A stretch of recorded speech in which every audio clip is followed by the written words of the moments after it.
Ay, ve, esta no se cambió los colores de la, ya. Bueno, ya la clase referente a lo que son distrofias musculares. Esta parte del tema que vamos a tocar es referente a todo lo que es sí la función del tejido muscular, ¿ya? Entonces, ¿a qué llamamos distrofias musculares?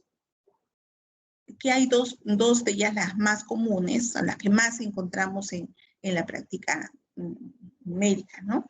Este es un grupo de trastornos de debilidad muscular y con pérdida de tejido muscular, las cuales se empeoran a través del tiempo. Porque a veces el niño puede nacer normal, pero más o menos a los 5 años, 4 a 5 años, empieza a presentar debilidad muscular. Y a los 7 ya el niño prácticamente no puede dar paso, no puede caminar, ¿no? Lo hace con mucha dificultad. Y luego el niño termina realmente postrado en una silla de ruedas, ¿no? Entonces vamos a ver las causas de que motivan estas alteraciones. Tenemos que las causas de todas las distrofias en sí, casi todas las distrofias van a ser heredadas. Implican pues implican una mutación en uno de los miles de genes, ¿no? Que tiene el ser humano. Las células corporales no funcionan adecuadamente cuando una proteína se altera o produce una cantidad insuficiente o una falta total, como es la distrofina, ¿no? Se puede heredar de 3 formas, ¿no? Una que es la herencia dominante autosómica, otra que es la herencia recesiva autosómica y otra que es la herencia recesiva ligada al cromosoma X, ¿no? Por eso es ligada al sexo, ¿ya? Entonces es al cromosoma X. Entonces tenemos que, ¿qué es lo que va a ocurrir? ¿Cuál es la patogenia que ocurre? ¿Por qué se desencadena este tipo de distrofias o de enfermedades no musculares? Porque hay un daño de la membrana protectora de la fibra muscular que comienza a perder una proteína sinasa, y captan el sodio excesivo, lo cual causa más daño al tejido muscular. Las fibras musculares afectadas finalmente mueren en este daño, ¿no? Y llevan a la degeneración muscular en forma progresiva, generativa y de fibras necróticas, ¿no? Tenemos que la degeneración muscular y la debilidad progresiva que va a ir a la muerte de la fibra muscular. Tenemos que puede haber ramificaciones, puede haber una división de la fibra, puede haber una fagocitosis y en algunos casos el acortamiento crónico y permanente va a haber de los tendones y de los músculos, ¿ya? Entonces, en sí, todas las diferentes distrofias cursan casi con este mismo proceso, ¿no? Entonces, vamos a tener que reconocer que esta alteración generalmente no es porque por algún otro motivo, sino generalmente todas ellas van ligadas a una herencia, ¿no? Las 2 formas más frecuentes de distrofia que están ligadas al cromosoma X son la distrofia muscular de Duchenne o la distrofia muscular de Becker, ¿ya? Que son las más frecuentes. Las otras son muy raras, ¿no? Pero bueno, de todas maneras se exponen porque en alguna otra parte del país o del mundo puede haber este caso. Las distrofias musculares de Duchenne es la forma más grave y la más frecuente. Tiene una incidencia de 1 cada 3.500 varones nacidos vivos.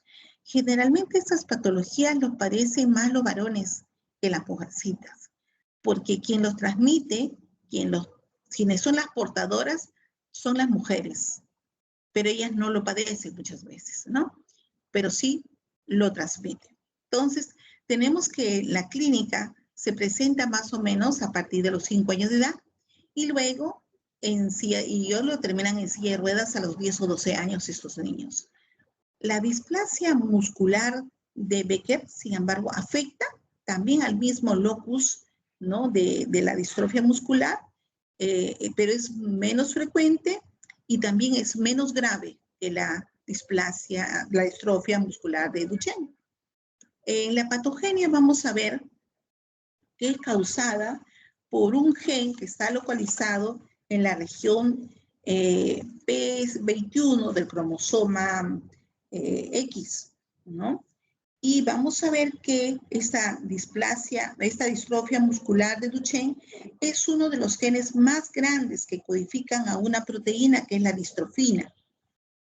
Tanto la distrofina va a estar disminuida, generalmente en el Duchenne va a estar casi ausente. En cambio, en la Becker puede haber en poca cantidad, ¿ya? Entonces tenemos que las anormalidades consisten en unas delecciones o unas mutaciones que van a presentarse por desplazamiento del marco de lectura o por desplazamientos puntuales, ¿no?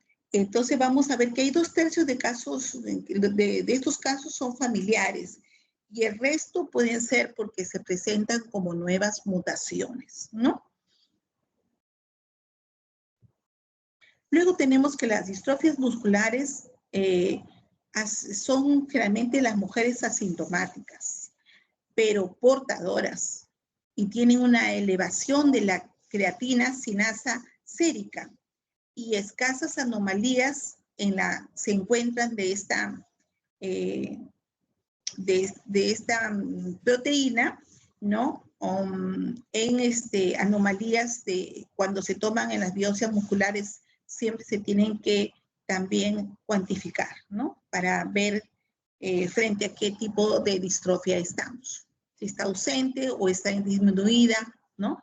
Las mujeres portadoras y más bien los varones afectados, tenemos que pueden tener una miocardiopatía dilatada y que sobreviven, y sin embargo, a pesar de ello, sobreviven hasta la edad adulta. Por supuesto que bajo el tratamiento, siempre van a estar en seguimiento con cardiología. Las portadoras y varones afectados, vamos a ver que siempre van a estar pues constantemente en consulta por diferentes motivos, ¿no? Tanto cardíacos como también dolor y problemas en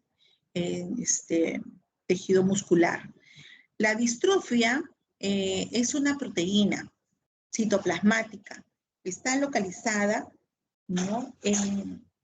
Adyacentemente en las bandas Z del tejido muscular y forma un enlace con una actina citoplasmática, ¿no?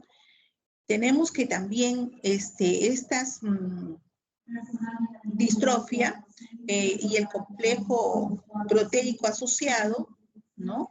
Van a formar una interfaz entre el aparato contráctil intracelular, ¿no? Y la matriz del tejido conjuntivo extracelular, ¿ya? Entonces, ambos, para que pueda realmente considerarse la alteración de que esta proteína distrofina ejerce sobre el tejido muscular, ¿no? La función de este complejo de proteínas en la transferencia de la fuerza de contracción del tejido conjuntivo se ha propuesto que es pues una base para la degeneración de los miocitos que le va a ocurrir esto por ausencia de la distrofina. Entonces se van a afectar los miocitos. Las biopsias que son de las distrofias musculares de Duchenne van a mostrar poca realmente tinción, ¿no? Mediante el análisis de Western blot, ¿no? Poca atención a la distrofina. Tenemos que ahora la displasia muscular de Becker también tiene reducidas cantidades de distrofina, ¿no? La morfología. vamos a tener que la morfología histopatológica que encontramos en estas distrofias musculares de Duchenne, como de Becker, tenemos que va a haber la variación del tamaño de las fibras, más son pequeñas y grandes con divisiones de las fibras se van a dividir, ¿no? Hay un número aumentado también de núcleos internalizados, de más del 5%, y la degeneración y necrosis y también fagocitosis de las fibras musculares. Puede haber también regeneración de las fibras musculares y proliferación del tejido conjuntivo endomicial. Este es un cuadro de un niño, las alteraciones que presenta, un niño con distrofia muscular de Duchenne, donde nosotros vamos a ver que tiene justamente una serie de alteraciones, una dificultad en el lenguaje, ¿no? Vamos a ver que al comienzo, pongamos cuando nace un niño, empieza a decir, ¿no? Mamá, papá, todo, o realmente empieza a hablar adecuadamente, pero llegada cierta edad, empieza a caer todo les puedo decir, aprendizaje que ya tuvo el niño de probablemente hablar ya muchas palabras adecuadamente, empieza a tener dificultad en su lenguaje, como también en sus movimientos, ¿no? Entonces vamos a ver que el niño ya no puede caminar como lo hacía, ya, porque tiene debilidad en los miembros inferiores y empieza a caerse, ¿no? Hay también un retraso en sí totalmente psicomotriz. Tenemos que también va a haber incluso la función del corazón también va a tener sus cambios, va a haber debilidad en sí paulatinamente de casi todo su sistema muscular que nos gobierna realmente en todas las actividades o movimientos que hacemos, ¿no? Para caminar, para levantarnos, para sentarnos. Entonces, todo ello va a empezar a ir disminuyendo en este niño. Por eso que muchos terminan de haber caminado y al menos corrido, terminan postrados en una silla de ruedas, ¿no? Con problemas para hablar y problemas de conducta porque empiezan a angustiarse y no poderse valer por sí solos, ¿no? Entonces tenemos que esta displasia muscular de Duchenne muestra fibras hialinas que son redondas, que pueden estar aumentadas de tamaño y que han perdido sus estriaciones cruzadas normales. Hemos visto estas estriaciones que se encuentran en el tejido muscular. Estas fibras se cree que están hipercontraídas y son raras en la displasia muscular de Becker. Las reacciones histoquímicas consiguen diferenciar porque nos ayudan a teñir, ¿no? Entonces, en los músculos siendo sustituidos casi totalmente por grasa y por tejido conjuntivo. Entonces, aquí antiguamente se echaban realmente a realizar algunos cortes para buscar las tinciones adecuadas y utilizar de repente una tinción por una tricrómica de Gomori, utilizar de repente una tinción para grasa, ¿no? Entonces, todas ellas nos ayudan para ver realmente frente a qué tipo de distrofia estamos. Entonces, en la clínica, ya que hemos visto, este niño empieza a presentar retraso en la marcha, debilidad, ¿no? Muscular con torpeza. Le empieza a presentar en la displasia de Duchenne, comienza a tener, ¿no? Pérdida de fuerza en la cintura pélvica y escapular. Entonces, hay incremento, ¿no? Del tamaño de los músculos y vamos a ver que en la parte inferior de la pierna y con debilidad, ¿no? Entonces, vamos a ver también que comienza en esta pierna inferior una cierta pseudo hipertrofia, ¿no? Entonces, el incremento del volumen muscular va a ser causado por un aumento del tamaño de las fibras que luego se atrofia. ¿Por qué? Porque incrementa la grasa, y el tejido conjuntivo. Puede haber también cambios en otros órganos como en el corazón, que va a producir una insuficiencia cardíaca o que puede ocasionar arritmias. Después tenemos la creatininasa sérica, se incrementa generalmente en la primera década de vida y luego se va normalizando hasta que disminuye la masa muscular, ¿no? Entonces, también tenemos las distrofias miotónicas. Las distrofias miotónicas tenemos que la miotonía es la contracción involuntaria de un grupo de músculos que tienen rigidez, dificultad para liberar la presión, la prensión, ¿no? Entonces, hay generalmente la percusión de la eminencia tenar, donde vamos a ver que queda ahí prácticamente como que la gente dice, queda agarrotado, ¿no? La patogenia, ¿qué es lo que vamos a ver?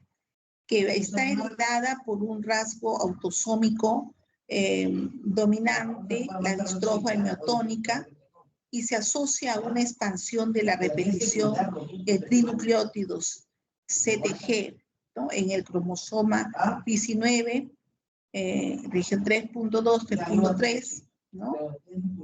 Y tenemos que también esta expansión afecta, ¿no?, al ARN mensajero para la proteína sinasa de la distrofia miotónica.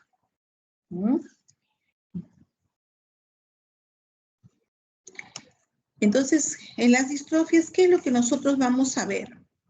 La variación de tamaño de las fibras, ¿no? Vamos a buscar con medio de los estudios para biopsia muscular, la variación del tamaño de las fibras, el incremento del número de núcleos internos, que en una sección longitudinal se forman ciertas cadenas y en otra la fibra es tipo anillo, con una banda sarcolémica de citoplasma, ¿no? En el citoplasma. Y vamos a ver que estos anillos contienen varias miofibrillas, ¿no? Luego tenemos en la patogenia de esta, vamos a ver mutaciones en genes que codifican los cationes, los canales iónicos, ¿no? Luego tenemos, por ejemplo, en la hiperpotasemia, es el que codifica, ahí tenemos una abreviación que codifica el calcio, ¿no? Cal de sodio, ¿no? Que ingresa al músculo en la contracción.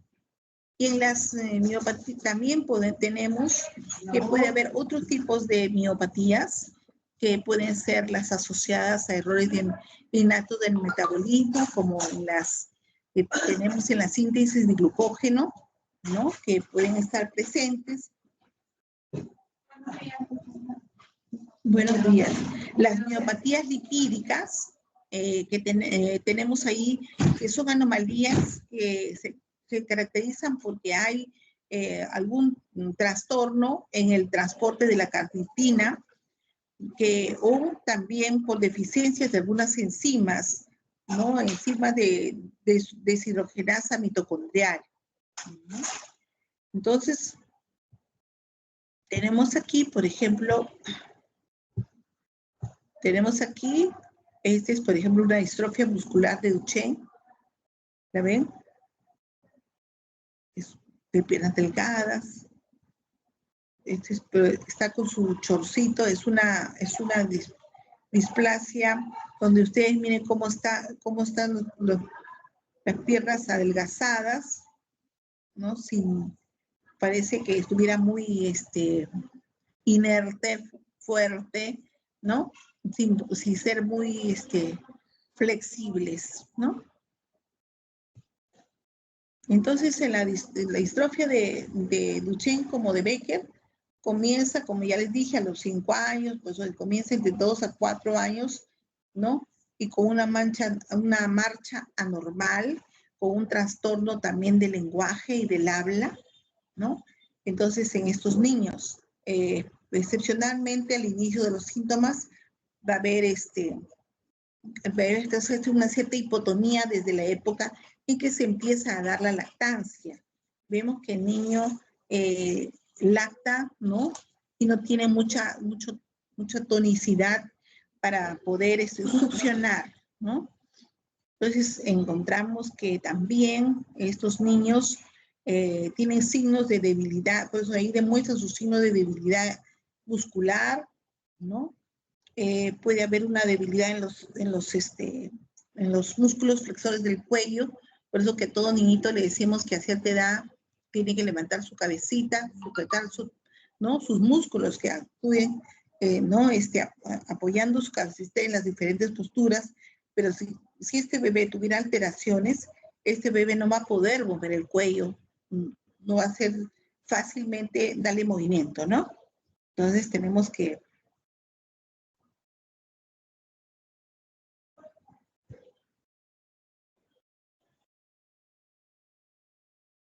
ya, las formas de distrofias musculares ya habíamos visto, que era la miotónica, la de Duchenne, la de Becker, la mio-óseo, la de espacio escapulohumeral. Luego tenemos la congénita, la oculofaringia, tenemos la distal y la Emery-Dreifuss, ¿no? Todas ellas. Tenemos que la distrofia muscular Emery-Dreifuss es la que tenemos nosotros aquí a cargo para poderlo revisar.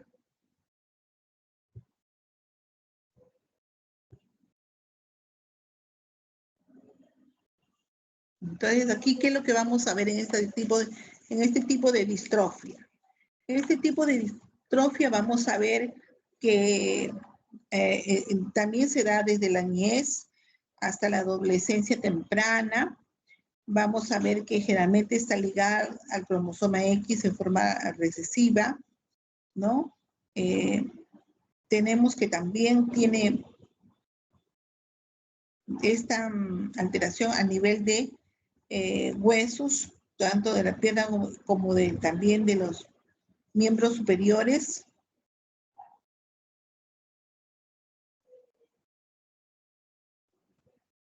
Y luego en eso es la distrofia muscular de Emery-Dreifuss.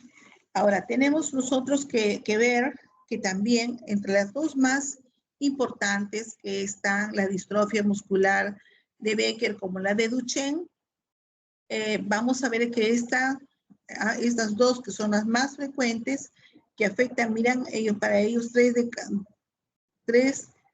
cada 6.000 o 8.000 personas, vamos a ver que generalmente estas distrofias pueden tener, ¿no? Deficiencia, como ya les decía, parcial de la distrofina, como ausencia total a distrofina, ¿no? Entonces, puede ser que estén ligadas al cromosoma, ligadas realmente a la distrofina aumentada, como también está ausente, ¿no? O mucho falta total o una deficiencia parcial. Luego de allí, que ambas están ligadas al cromosoma X, por eso son padecidas por quienes, portadoras la mamá y padecidas por los hijos varones, ¿no? Entonces tenemos que las mujeres portadoras de esta enfermedad pueden transmitirla a sus hijos en un 50%. Y otro 50% pueden ser solamente portadoras. Unas las sufren y otras las portadoras. ¿Ya? Entonces, luego tenemos nosotros que estas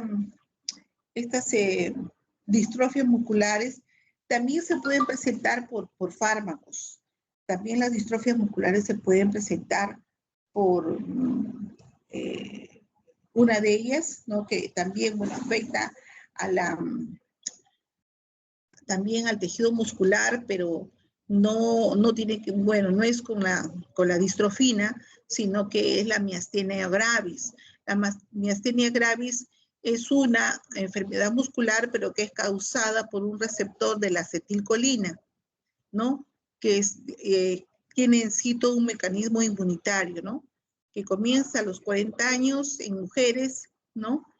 Y también ellas se encuentran algunas otras alteraciones, como por ejemplo, y hay una hiperplasia del timo, ¿no? Y tenemos que generalmente son pacientes que tenemos que apoyar, pueden tener una hiperplasia del timo incluso, ¿no? Entonces, y así son las alteraciones musculares que se van presentando o que vamos encontrando en el ejercicio profesional. Pero en los niñitos, que son la población pediátrica, lo que más encontramos es justamente los dos tipos de distrofia, tanto la de Duchenne como la de Becker. Ya de eso se trata la clase en sí, ¿no? De las alteraciones musculares. Aquí hay una diapositiva para comparar entre los síntomas de un Duchenne y de un Becker, que son muy similares, ¿no? Con algunas variantes.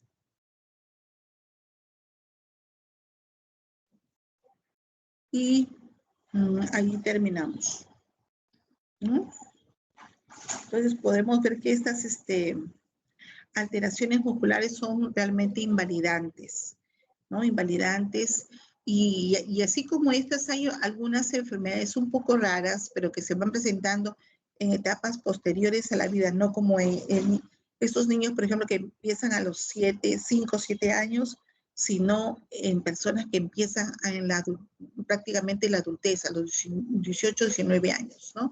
Van presentando cierta disminución de la fuerza muscular, ¿no? Y realmente son tratados parcialmente, ¿no? También, pero cuando se hace el estudio definitivo ya se encuentra que estos pacientes terminarán postrados en silla de ruedas a la larga, ¿no? ¿Sí? ¿Preguntas, chicos?